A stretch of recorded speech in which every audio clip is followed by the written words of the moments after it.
Is there anything more terrifying or potentially more heartbreaking than betting your World Series dreams on a 41-year-old arm that has already thrown nearly 3,000 innings? Welcome back to the channel, everyone. We need to have a serious conversation about the state of the Toronto Blue Jays rotation and a rumor that just won't die. We are less than 2 months away from the crack of the bat, the smell of fresh grass, and the start of the MLB season, yet one of the most legendary names in the history of the sport is still sitting on his couch, waiting for a phone call. I'm talking about Mad Max Scherzer. And according to the latest reports coming out of the front office, the Blue Jays are seriously contemplating a reunion. Now, before you jump into the comments screaming yes or no, let's set the stage properly. This isn't just about signing a veteran. This is a reaction to a missed opportunity. The Jays were reportedly in the thick of the hunt for Framber Valdez, trying to land that premier left-handed arm to balance the rotation. But when Valdez inked his deal with the Detroit Tigers on Wednesday, the landscape shifted immediately. The front office, clearly feeling the pressure to add depth, pivoted back to a familiar face. Tom Rominski from The Score is reporting that Scherzer is back on the radar. This is a fascinating development because it signals that the organization isn't satisfied with good enough. They are looking for that extra edge, that veteran grit. But we have to ask ourselves, is this nostalgia talking, or is this a calculated risk for a team that is desperate to get back to the Fall Classic? The context here is heavy. We all remember how last season ended. We remember Scherzer taking the ball in Game 7. We remember the hope, the anxiety, and ultimately the heartbreak against the Dodgers. Bringing him back isn't just a roster move, it's an emotional narrative. It's about unfinished business. But at 41 years old, entering his 19th season, the question isn't about his heart. We know Max has the heart of a lion. The question is about his body. Can he hold up? Is the tank empty? Or is there one last magical run left in that right arm? The front office seems to think it's a question worth exploring, and that alone should send shivers down the spine of the rest of the American League East. To understand why this move is even being discussed, we have to look at the history of pitchers in this age bracket and what Scherzer specifically brings to a clubhouse. We aren't just talking about a guy who throws baseballs. We are talking about a 3-time Cy Young winner, a future first-ballot Hall of Famer, and arguably the most intense competitor of his generation. Historically, betting on pitchers over 40 is a gamble that rarely pays off. For every Nolan Ryan or Randy Johnson who defied Father Time, there are dozens of legends who simply fell off a cliff physically. The velocity dips, the recovery time doubles, and the injuries start to pile up. The Blue Jays know this history. They aren't blind to the risks. However, Max Scherzer has never been a normal pitcher. His mechanics, his preparation, and his maniacal focus are legendary.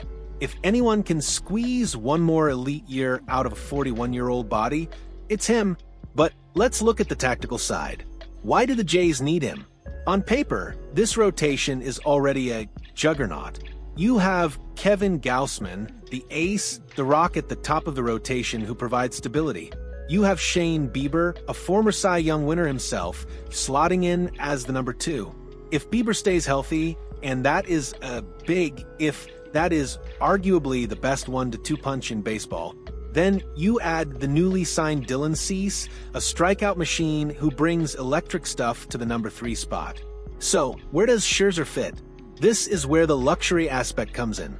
We are looking at a rotation that also features the young phenom Trey Yesavage.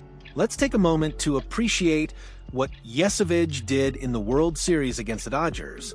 He didn't just pitch, he dominated. He looked like a 10-year veteran. The expectation is that he could develop into a true ace this season. And then there's Cody Ponce, signed to be the 5th starter. Bringing in Scherzer pushes everyone down a slot or provides the most insane depth chart we've ever seen. It transforms the rotation from great to historically deep. It allows the Jays to manage innings, skip starts for the older guys, and keep everyone fresh for October. This isn't about getting 200 innings for Max. It's about getting 120 high-quality innings and having a warrior ready for the postseason. It's a strategy reminiscent of the late 90s Yankees or the recent Astros teams. You can never, ever have enough pitching. Now, let's get into the nitty-gritty of the impact and the potential fallout of this decision. We need to talk about the salary cap implications and the clubhouse chemistry. Scherzer isn't going to pitch for free, even at 41. While he won't command the $40 million AAV he used to, he will still require a significant financial commitment. Does signing him prevent the Jays from addressing other needs, perhaps in the bullpen or off the bench? That's the opportunity cost the front office is weighing right now. Furthermore, what does this say to a guy like Cody Ponce? You sign him to be the fifth starter, and then potentially bump him to the bullpen or AAA before camp even breaks. It's a ruthless business, but these moves can sometimes ruffle feathers. However, the upside is tantalizing. Imagine a playoff series where you have Gausman, Bieber, JAYS, and Scherzer lined up. That is a nightmare for opposing hitters. It provides insurance against the inevitable injuries. Pitchers break.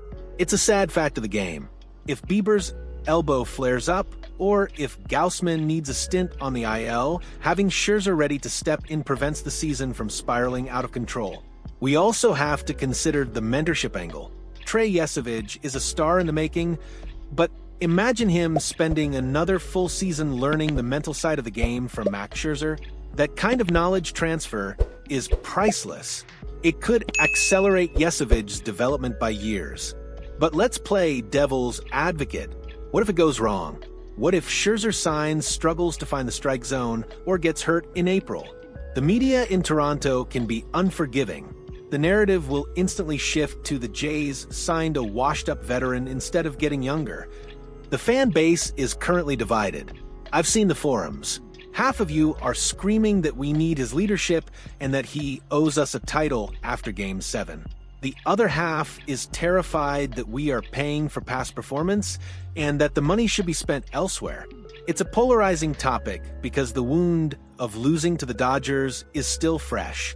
We are all desperate to get back there, and sometimes desperation leads to bad contracts. But sometimes, just sometimes, it leads to glory. The Jays are trying to thread that needle. To wrap this up, the Toronto Blue Jays are standing at a crossroads. The decision to bring back Max Scherzer is about more than just statistics. It's a statement of intent. It says that the window is open right now. It says that the organization is willing to push all its chips into the center of the table to bring a World Series trophy back to Canada.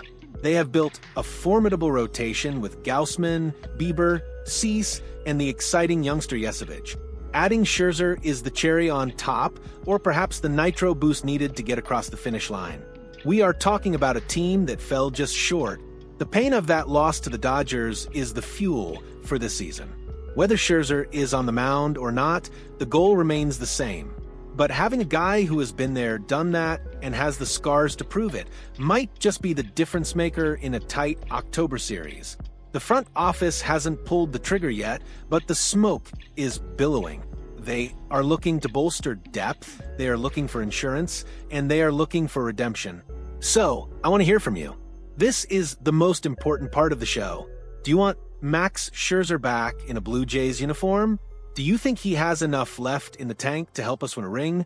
Or is it time to move on and trust the younger arms? Drop your thoughts in the comments below. I read every single one of them.